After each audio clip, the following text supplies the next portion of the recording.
O livro mais ignorado da Bíblia é um dos que guarda um dos maiores ensinamentos das Sagradas Escrituras.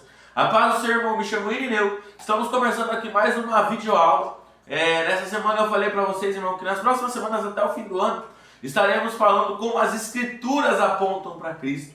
Como eu disse nas aulas anteriores, Jesus disse que todas as Escrituras dão testemunho dele. Portanto, irmão, se nós entendermos isso, isso pode mudar completamente a forma como nós lemos a palavra. Isso com certeza vai nos aproximar ainda mais de Cristo. Irmão, hoje eu quero falar do terceiro livro da Bíblia, Levítico. Um dos livros que as pessoas mais ignoram. Um dos livros que menos são lidos, menos são estudados e que a maior parte das pessoas acha chato o livro de Levítico. Porque é um livro que vai falar para a gente sobre a lei. Levítico é um dos poucos textos do Pentateuco que não tem textos narrativos. Tem uma pequena porção de textos narrativos, mas perto dos outros 4 livros do Pentateuco, ele tem uma porção bem menor. É um livro puramente mais baseado na lei. E por ser um livro mais baseado na lei para sacerdotes, nós tendemos a pensar que ele não serve para nós. Mas, irmão, Levítico, ele ensina tantos princípios bíblicos que nos fazem entender o sacrifício de Cristo. Nos faz entender por que Cristo teve que morrer na cruz. Porque muita gente sai questionando, por que Deus não poderia simplesmente perdoar os pecados? Por que Deus precisava matar o seu filho? Por que isso, por que aquilo? E, inclusive, há pessoas que apostam na fé, se afastam do Senhor por conta disso, mas não se dedicam a tentar entender a palavra de Deus, não se dedicam a estudar, porque se você estudar as Sagradas Escrituras, ela tem resposta para as suas perguntas. Muitas vezes não tem a resposta de forma tão clara, mas ela tem a resposta por um princípio, e a partir desse princípio você pode entender como Deus age. Vamos falar então de Levítico, algumas referências que nós temos a Cristo. Primeira grande referência que nós temos em Levítico à pessoa de Jesus Cristo é o sistema de holocaustos, de sacrifícios, porque Deus estabeleceu lá com Israel que eles deveriam fazer esses sacrifícios no templo, por diversos motivos, mas esse sistema de sacrifício já é algo que apontava para Cristo, porque aqueles bois, aqueles carneiros, esses animais que eram sacrificados, eles eram apenas sombras do cordeiro que haveria de vir, o cordeiro que era o mais puro, o mais perfeito de todos. Então esse sistema de sacrifício já apontava para a cruz. A cruz seria o sacrifício perfeito, mas enquanto não chegava o tempo determinado por Deus para que Cristo viesse e ele pagasse o preço na cruz, isso fazia essa função.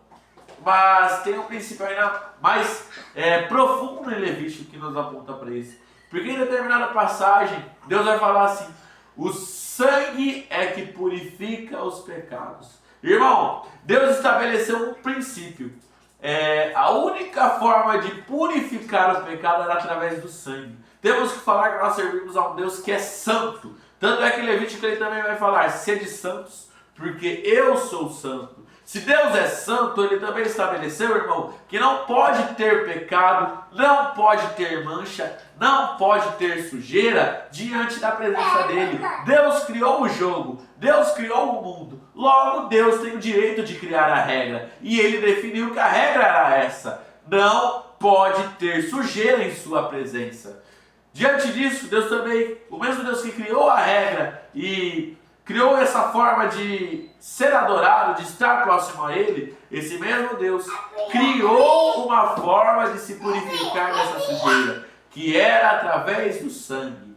Quando os israelitas ofereciam aqueles animais como oferta pelo pecado, eles estavam se purificando. Levítico o tempo todo vai falar sobre puro e impuro, santo e profano, esse contraste do que é de Deus, do que é santo, do que é correto, daquilo que não é de Deus, daquilo que é externo, daquilo que é, como eu disse, profano, supérfluo.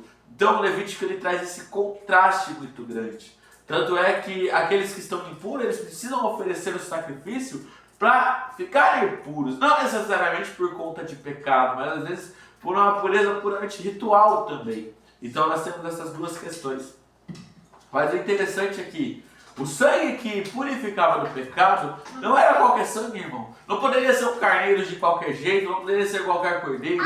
Havia uma lista de critérios. Precisava ser um cordeiro sem mancha, sem defeito, um cordeiro perfeito para ser sacrificado.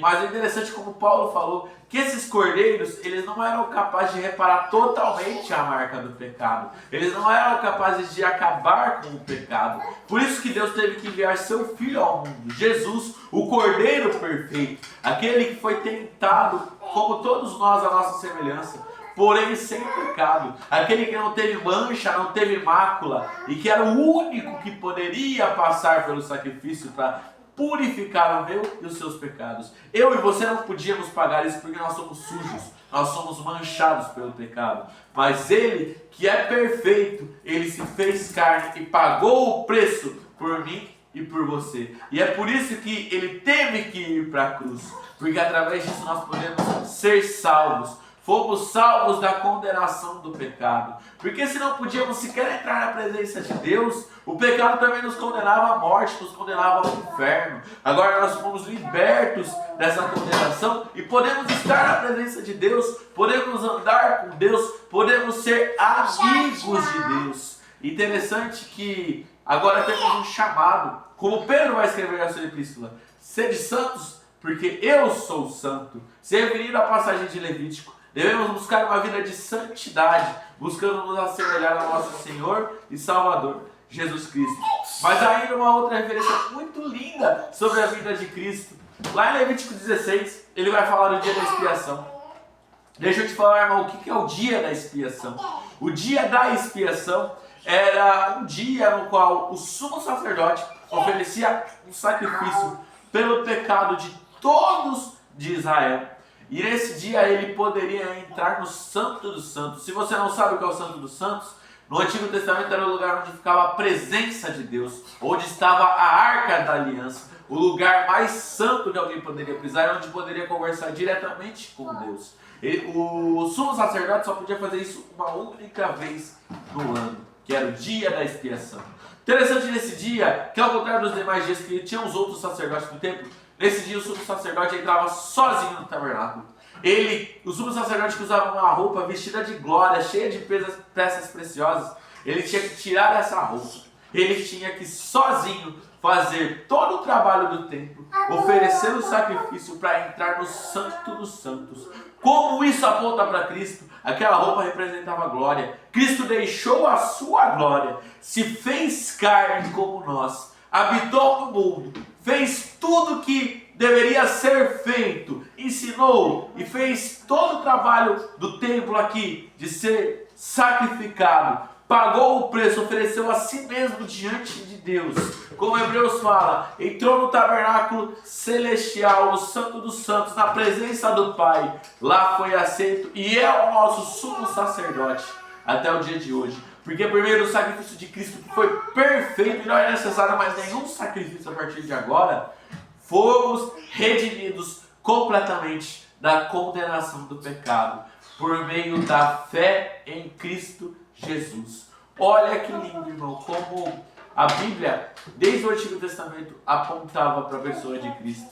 Muitas vezes nós lemos a palavra de Deus no automático, nós não prestamos atenção nos detalhes, nós não paramos para meditar, para estudar, mas se você parar para meditar nessa palavra, irmão, eu te digo, tem muita riqueza aqui que vai transformar a sua vida, porque essa palavra transforma a vida de pessoas há mais de 2000 anos e pode mudar a sua também.